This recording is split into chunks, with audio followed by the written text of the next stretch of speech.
ऐसी हुई गई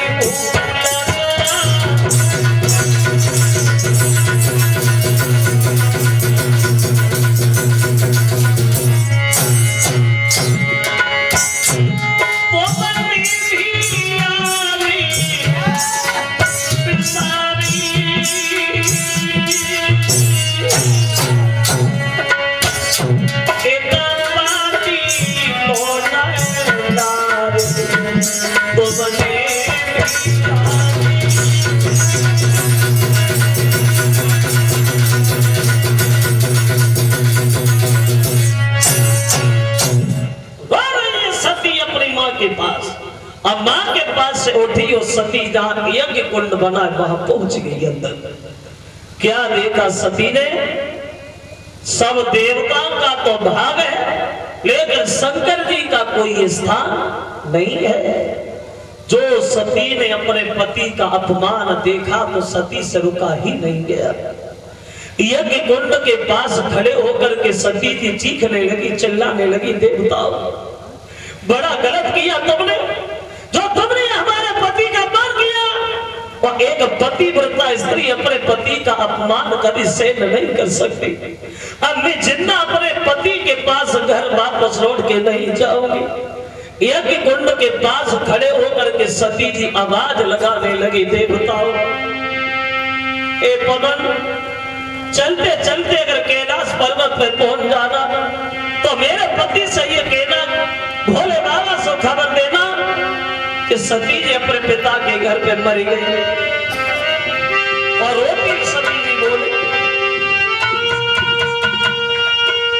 दिग्गज दिशाए महिदेवा, ओहे सूर्य देवता देखता रहियो, ए पवन देवयनि क्रोध समा शंकर से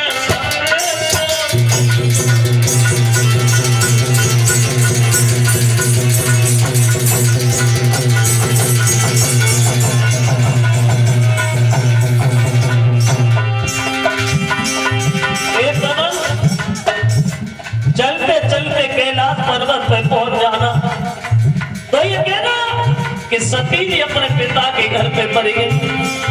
ए भगवान ब्रह्मा, मरते मरते हमें ये वरदान जरूर देना। बोलो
ये शब्द कह करके सती जी जो है वो इस अग्नि कुंड में छलांग लगा गई, जो शरीर जल करके राख हो गया। ये होगा परिणाम बिना बुलाए जाने का। खबर मिली भोले बाबा को तो जटाओं को खोल करके जब जमीन से पटका तो एक वीर भद्र नाम का बहादुर पैदा हो गया। बोले जा दक्ष का यज्ञ नष्ट कर दो और दक्ष का सर काट करके उसी अग्नि कुंड में फेंक देना, मार देना उसे। महात्माओं को अंग भंग कर दिया भक्तजनों, और उस दक्ष का सर काट करके आग में फेंक दिया।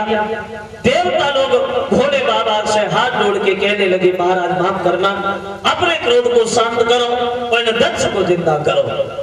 तो शंकर जी बोले ये दक्ष तो जिंदा नहीं होगा भैया, क्यों किसका सर कट के जल चुका।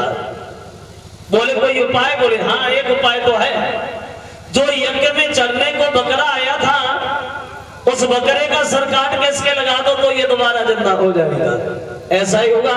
बकरे का सर काट के दक्ष के लगाया गया और वो दक्ष दोबारा जिंदा होते हैं।